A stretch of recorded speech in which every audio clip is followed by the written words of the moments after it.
전현직 판사들에 대한 압수수색 영장 기각률이 무려 90%에 이르는 데다가 증거인멸 시도까지 있는 상황에서 이 사태의 심각성을 일부 의원들이 느끼는 모습입니다.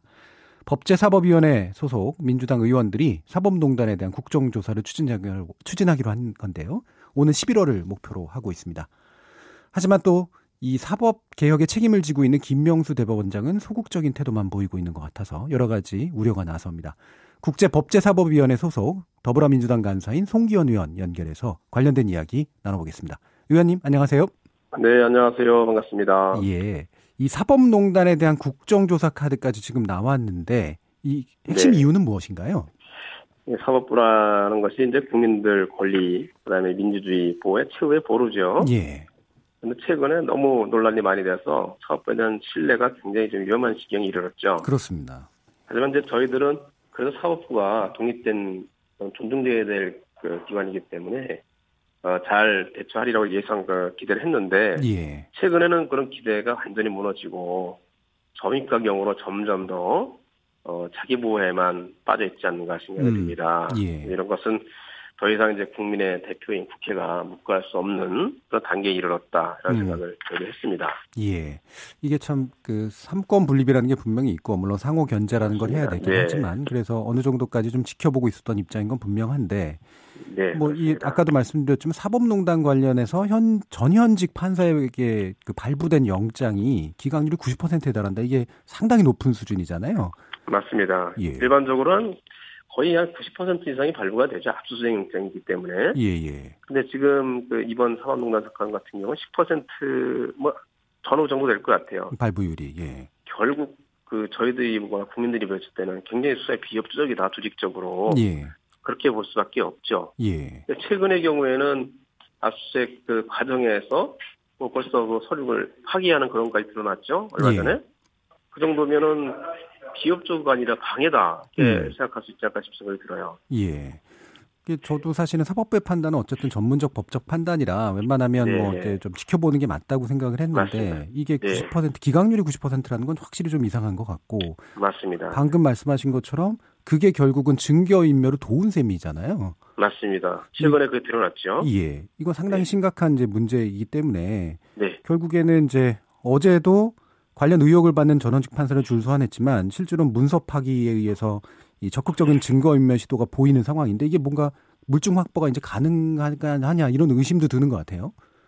사실상 좀 그 어려워졌죠, 그 상황이. 지금이라도 그래서 법원이 적극적으로 이 부분에 대한 수사 협조, 그것이 국민에 대한 의무다 생각이 들거든요. 예. 지금 압수수색 영장 기각되는 것도 모자라서 그 사이에 그 문서들이 많이 파기가 됐는데 파기된 이후에 그것은 뭐 별거 아니다 이렇게 얘기하면 어느 국민이 믿겠습니까? 예.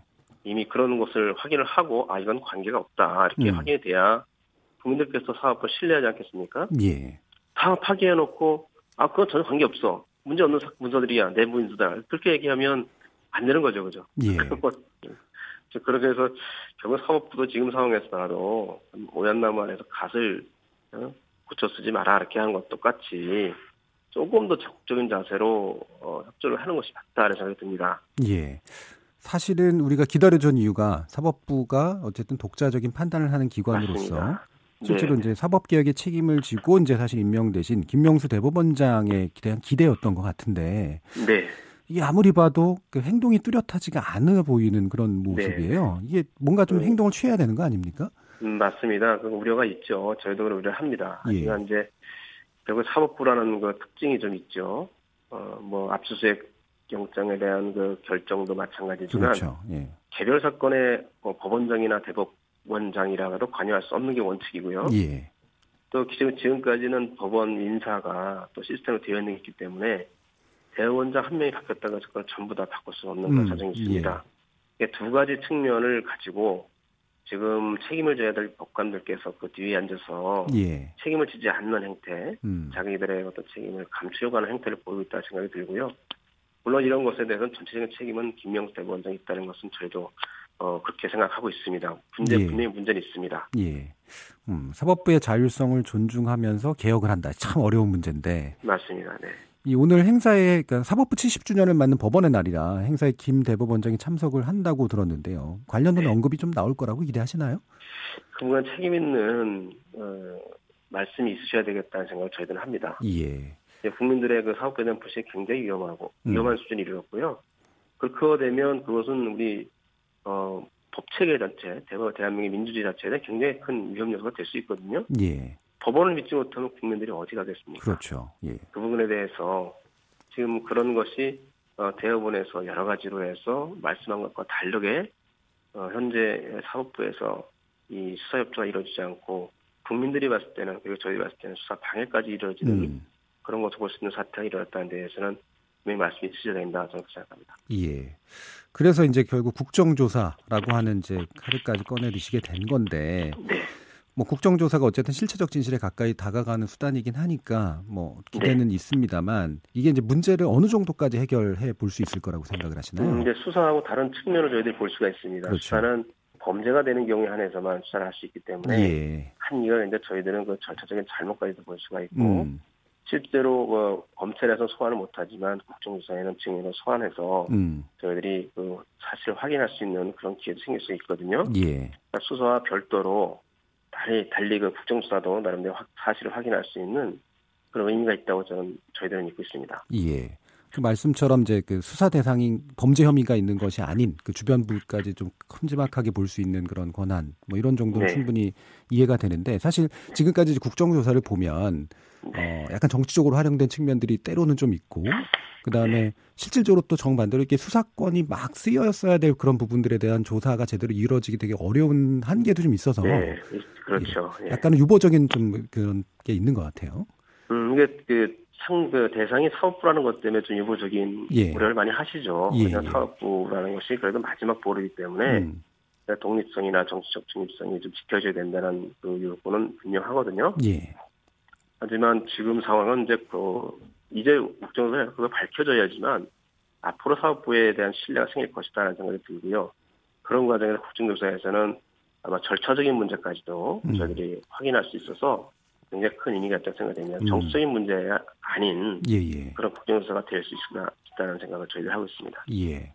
일단 그래서 위원님께서 국정감사를 요청을 했고 당 논의를 하고 계시고 이제 야당의 협의도 굉장히 중요한데. 네, 맞습니다. 야당 어떤 입장이에요? 저희들이 이제 입장을 발표한 지 며칠 안 됐기 때문에 그건 확실히 정해지지 않은 것 같은데요. 하여튼 야당의 입장에서도 사법부를 그대로 둘 수는 없다. 지금 사태도 그대로 국회가 방치할 수는 없다는 것은 사법부를 위한 그리고 국민을 위한 대한민국의 법치주의를 위한 요청이라는 것은 아마 같이 공감하리라고 저는 생각을 합니다. 예, 저도 뭐 그런 기대는 있는데 뭐 예를 들면 이 부분에 대해서 괜히 쓸데없이 그 방어를 한다거나 그러면 사실 사법농단이라는 엄청난 사태를 같이 책임을 지고 가는 그런 문제가 생기니까 맞습니다. 사실은 그렇게 하긴 어려울 거라고 보지만 또 흔히 하는 게 이제 정쟁화시키는 이제 그런 방법이잖아요. 과정에서 정쟁화되지 않도록 저희들이 충분히 협의를 해야 될 것 같습니다. 이 문제는 정쟁화될 문제가 아니기 때문에 저희들 그렇게까지 가지 않으리라 생각을 합니다. 예. 자, 그러면 이제 국정조사는 어쨌든 좀 뭔가 협치를 통해서 좀 많이 기대가 되고요. 다른 편에서는 뭐 어쨌든 우리가 결국은 이제 공정한 수사와 재판을 담보하는 그런 어떤 사법부를 이제 만들어내려고 하는 건데 이 차제에 사실은 그러니까 검찰의 기소도정권에 대한 문제도 제기되고 있듯이 별도의 이렇게 영장에 대해서 이제 사법부가 지나치게 좀 독점하는 그런 측면의 문제에 대해서 뭔가 특별재판부법 뭐 이런 식의 얘기들도 좀 나오고 있잖아요. 어떻게 논의되고 있나요?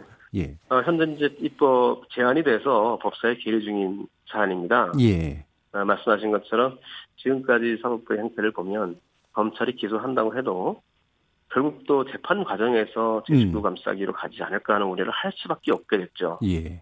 이런 면에서 특별재판을 설치해야 된다. 그런 필요성에 대해서는 저희 당 법사위원들께서는 다 공감하셨습니다. 예. 다만 이제 이것이 야당에 같이 동의가 필요한 사안이기도 하고요. 전체적인 사법부 체계와도 관련된 문제이기 때문에 충분히 심각하게 고려하고 논의를 하고 있습니다. 뭐 지금 이제 여론이나 국민의 감정만으로 보면 이건 뭐 이제 특별재판부 이런 것들 정말 10개라도 필요하다 이런 식의 생각은 있을 것 같긴 한데 또 다른 면에서는 이게 옥상옥 제도를 만드는 것이 아니냐라고 하는 우려도 충분히 좀 제기는 될 수 있죠. 맞습니다. 하지만 이제 이것은 대상이 재판의 대상이 사법부 구성원이라는 거에서 굉장히 한정적이다. 그런 것은 저희들이 크게 걱정 안 하셔도 될 것 같습니다. 예. 자, 그러면 뭐 아까도 이제 잠깐 나온 말씀입니다만 현재 흘러가는 방향만으로 보면 영장 기각은 계속될 것 같고 수사 협조는 더 안 될 것 같고 증거는 계속해서 사라지고 실질적으로 뭐 재판에 들어간다고 하더라도 확고한 물증도 없는 상태에서 이 뭔가 이 재판을 통해서 그 사법부의 기존의 어떤 문제들을 밝히는 일이 좀 가능하리라고 보세요? 그런 쪽에서 지금이라도 사법부에서 좀 더 아주 적극적으로 이제는 적극적으로 그 진실규명 협력해야 되겠다는 생각이 들고요. 예. 또 그런 차원에서 특별재판부라는 것도 저희들이 진지하게 논의를 할 필요가 있다는 생각이 드는 거죠. 예. 한편에서는 그러니까 특별재판부 같은 제도적 개혁 방안을 압박하고, 네. 그렇죠. 그게 이제 그래서 사법부로 그렇습니다. 하여금 뭔가 스스로 재판 과정에서 투명성을 살려서 이 문제를 스스로 책임지도록 하는 예, 그런 그렇습니다. 일종의 투트럭이라고도 볼 수도 있겠네요. 네, 맞습니다. 예, 뭐 네. 국정조사까지 더하면 이제 아마 세 가지 길이 좀 있긴 있는 것 같고요. 네. 자, 그러면 이제 또 이제 뭐 사법부나 뭐 이제 그 법에 연관된 겁니다만 지금 이제 네. 이은혜 헌법재판관 네. 후보자 인사청문회 네. 열리고 있잖아요. 좀 곤란한 상황인 것 같은데요. 예. 지난 11일 그 화요일 날 인사청문회 이제 마쳤죠. 청문회 마쳤고 내일 14일 청문 보고서 채택을 저희들이 예상을 하고 있습니다. 예. 저희들은 무난히 잘 되리라고 기대하고 있는데요. 예. 국민들이 우려하시는 부분은 충분히 저희도 인지하고 있고 헌법재판관으로서의 그 역할과는 좀 무관한 부분일 수 있다는 생각을 저희가 했습니다. 예. 근데 참 이 부분이 이게 국민 그러니까 이런 자격 어떤 요건 이런 것하고는 사실은 약간은 무관할 수 있다 이제 이렇게 되지만 이게 위장 전입이 참 정말로 여러 번 있었고 거기에 대한 답변하는 방식이 저는 개인적으로 좀 약간 실망스러운 부분이 없지는 않았거든요. 그리고 이게 바로 이제 야당의 공세의 어떤 표적이 되는 이제 그런 건데 심지어는 뭐 그 위장 전입 중독, 요즘 중독이라는 표현 많이 쓰시던데 이것까지 막 얘기가 나오잖아요. 그러면 이게 사실은 국민의 감정을 자극하는 건 사실이거든요. 네, 이게 위장 전입이 근데 케이스가 좀 다른 거더라고요. 예. 기본 저희들이 위장 전입을 문제 삼는 것은 부동산 투기나 자녀들을 부당하게 좋은 학교로 보내려고 하는 예. 그런 목적에서 이루어진 것을 저희들이 걱정하는 거거든요. 예. 네, 이은혜 후보자 같은 경우는 위장 전입에 개인적인 가정사의 문제가 있었습니다. 뭐 밝힐 수 없는 건가요? 네, 공개적으로 하기엔 좀 그렇고 예. 저희 청문위원들 사이에서는 충분히 소명이 된 그런 사유가 있습니다. 그렇습니까? 예. 개인적인 문제이기 때문에 아마 공개적으로 발언하시기가 곤란해서 사실 좀 말씀을 잘못하신 거죠. 그 부분에서 분명히 잘못을 했습니다. 하지만 그 내용 자체는 저희들이 위장 전입을 그 자격 요건을 삼는 그 목적과는 좀 다른 거라서 충분히 양해될 수 있다 저희 생각하고 있습니다. 예, 그럼 이제 뭐 이를테면은 지금 공세 대상이 됐던 뭐 이제 그 횟수라든가 아니면 몰랐던 일이라든가 어머님이 다 알아서 하신 거라든가 이런 것들은 사실은 이제 다른 사정이 있는데도 잘못 나온 잘못 대답을 한 거죠. 솔직하게 정말 밝힐 수 없는 개인적인 가정사의 문제가 있다. 그렇게 했으면 좋았을 텐데. 그걸 좀 잘못 얘기한 건 분명히 맞고 그래서 그것을 질문했던 야당 의원님들한테는 상당히 죄송하다는 생각을 해야죠. 예. 그러면 말씀은 이제 들어보면 청문위원들 안에서는 결국은 밝힐 수는 없지만 이제 뭔가 소명이 된 상태다라고 말씀을 하셨는데 그럼 실질적으로 이제 뭐 보고서가 채택 가능하고 통과가 될 거라고 그럼 예상을 하시는 건가요? 저는 그렇게 기대하고 있습니다. 기대하고 또 예상은 좀 다를 것 같은데. 그것도 저희들이 야당과 협의를 해야 되는 문제이기 때문에 저희들이 예방적으로 얘기할 수 없어서 그렇습니다. 그러니까 막 그냥 선언할 수는 없는 일이라 그렇게 보시는 거군요.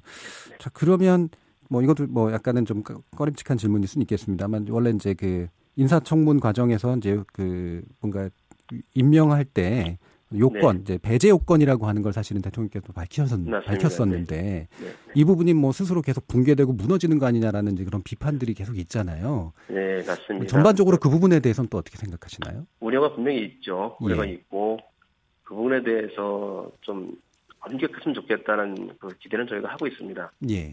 그래서 이은혜 후보자 같은 경우는 저희들이 상당히 이해가 가는 그런 사정이 있어서 애초에 그것을 자기 욕구를 만든 것과는 서로 상치되지는 않는다는 생각을 하고 있고요.